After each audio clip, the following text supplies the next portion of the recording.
Mr. Big Box, $226. And the same tire at Pumpelly Tire, $169. Well, how about that? Not only do we have great prices, we have the best trained sales and service people in the business.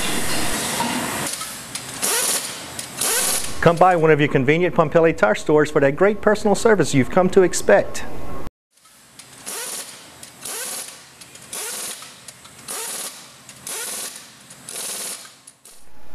Hi, I'm Rachel Whittaker, sports writer at the Lake Charles American Press, and welcome to our Friday forecast for the regional round of the playoffs.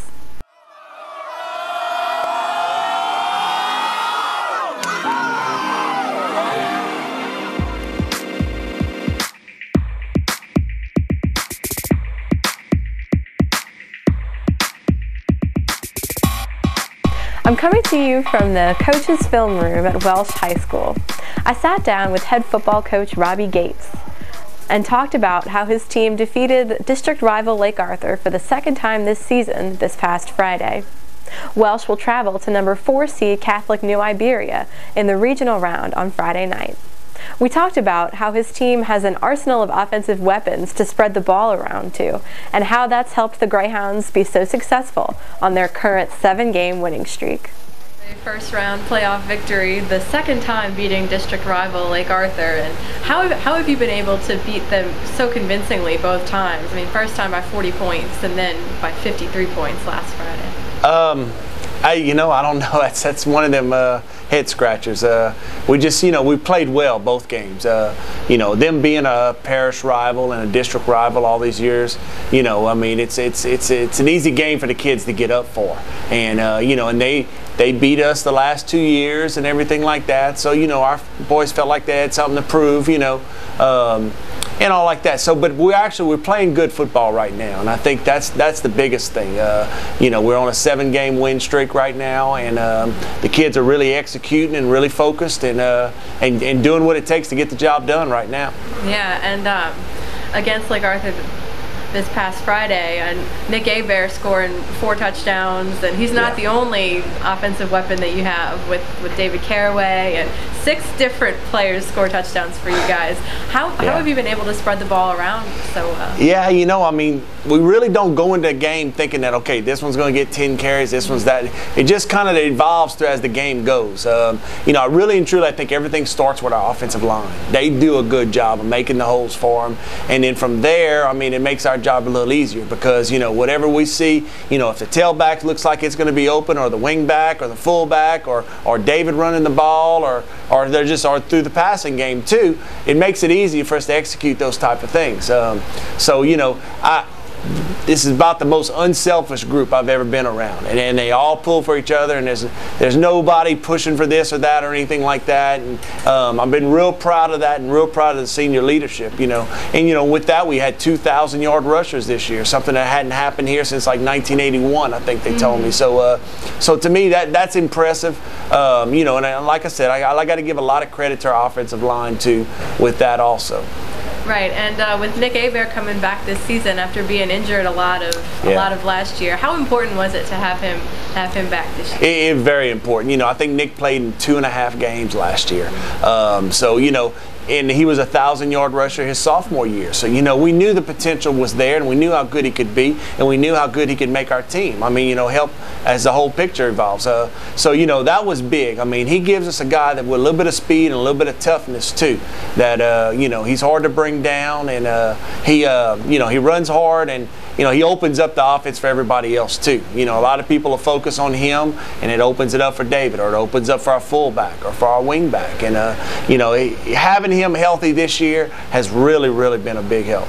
Right, and having, like you said, won 7 straight games, have you guys almost forgotten what it's like to lose at this point? point? I mean, no. I mean, we talked about that since our last loss. Don't forget that feeling. So, I mean, our basic battle cry has been, don't leave anything out there on the field. We're going to take care of business. We're going to go out there, and we're going to be focused, and we're going to execute.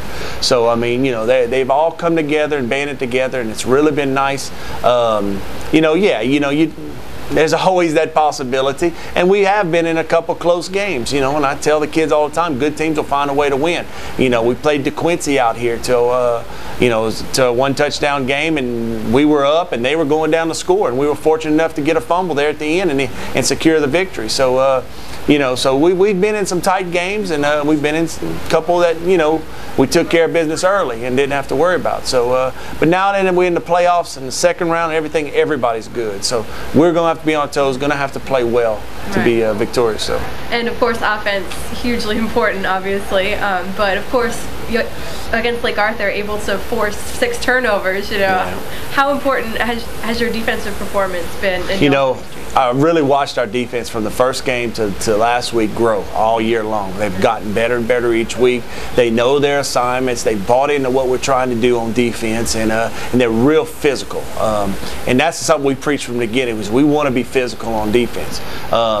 A team like Lake Arthur, who has an outstanding running game and an outstanding running back in Hargrave, if you're not physical with them up front, I mean, they're going to run all over them. So we were able to execute that game plan and be physical and be able to make the initial hits on the line of scrimmage to stop a good running back.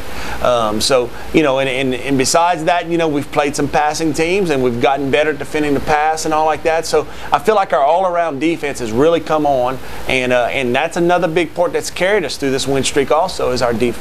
Right, and looking ahead to the second round playoff matchup coming up this Friday against number 4 Catholic of New Iberia. What's your early scouting report on those guys? You know, real, I guess how can I put it? They're real sound in every phase of the game.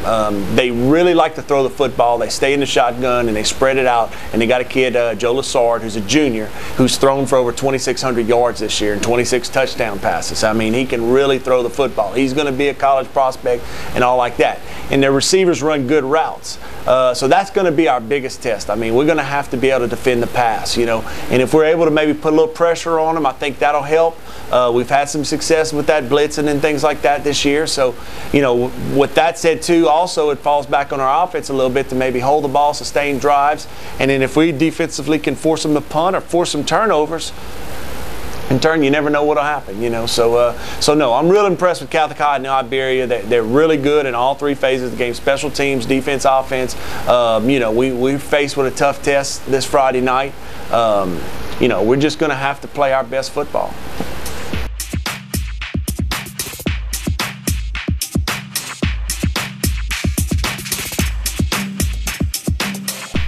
Welsh tight end Martin Thibodeau told me that the Greyhounds haven't forgotten what it feels like to lose, even though that last defeat came a month and a half ago at the hands of Kinder. No, we know what it's like to lose. I mean, we've been winning, but I mean, the loss to Kinder is still in the back of our heads, and we wish we had it back to play them again. And we don't want that feeling ever again. What did you guys learn from the Kinder loss that's really helped you throughout the rest of the season? Well, in the Kinder game, you know, we went in there kind of big-headed and and let 3 balls go over our head, and before we knew it, in the second quarter, we were down 21-0, and we just didn't execute, and we learned we got to come out in the first quarter and play the whole game, not just play the second half. We got to play the first half too. Yeah. Welsh senior quarterback David Caraway has some family history on past Welsh playoff teams, as two of his older brothers, Kent and Bart, were on the 1989 state runner-up team, and another older brother, Ramsey, on the 1992 state runner-up team. David told me that of course it would be great to win a state championship to go along with the accomplishments of his older brothers. Welsh's playoff run will continue this Friday night. Looking up at these pictures of teams behind us, the 89 and 92 Welsh state runners-up. You have some family connections on those teams, I understand? Yes, ma'am. I have 2 brothers in that one and a brother in this one. And I mean, all my brothers have played at Welsh, and I'm actually the last one, so hopefully we can go as far as we can this year. Have the longest season we can. Yeah, how cool would it be to get a state championship this year to share with your brothers? Yeah, that would. I mean, obviously that's the goal of every team to make it to state or whatever. But I mean, it would be awesome. I mean, they've kind of shared with me the experience they had through it, and it'd be something I would want to experience myself.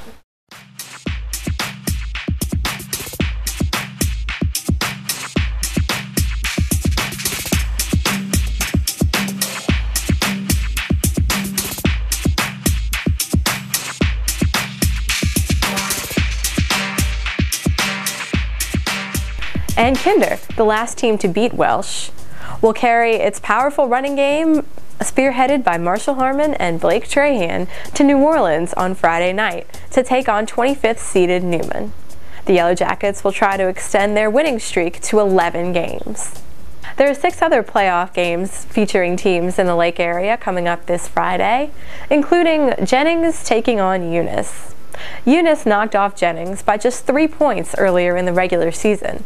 I sat down with Jennings head coach Rusty Phelps earlier this week, and he told me that loss is fresh in the minds of his Jennings team, and he expects another classic battle between the Bobcats and Bulldogs. In Tuesday's American Press, I profiled the heart of Jennings' powerful offense, senior running backs Trey Richardson and Dylan Laverne. And Class 1A Elton will host its second straight playoff game coming up Friday as the Indians take on Central Catholic Morgan City. Elton will try to continue the momentum it built from its 34-6 thrashing of Oberlin last Friday night. And 19th seeded Washington Marion will try to extend its first playoff run since 2007 when the Charging Indians play host to Lutcher. We'll see if Washington Marion quarterback Melvin Jones can continue his production on offense and propel Washington Marion to a regional round victory. And Westlake head coach Max Calderera will be Westlake head coach for at least one more game as Westlake advanced past Richwood by 6 points this past Friday and will now have a home game against number 4 Amite. And in Class 5A, Barb will have a tough task ahead of them. You might not think so, as their opponent is Ponchatoula, who's seeded 29. But Ponchatoula is coming off a shocking upset of Dutchtown last Friday night. So the Bucks will definitely need to bring it on both offense and defense, with, of course, quarterback Kenan Fontenot, wide receiver Trey Quinn and company, and the Bucks defense as well, who scored 2 touchdowns for Barb in their victory last Friday.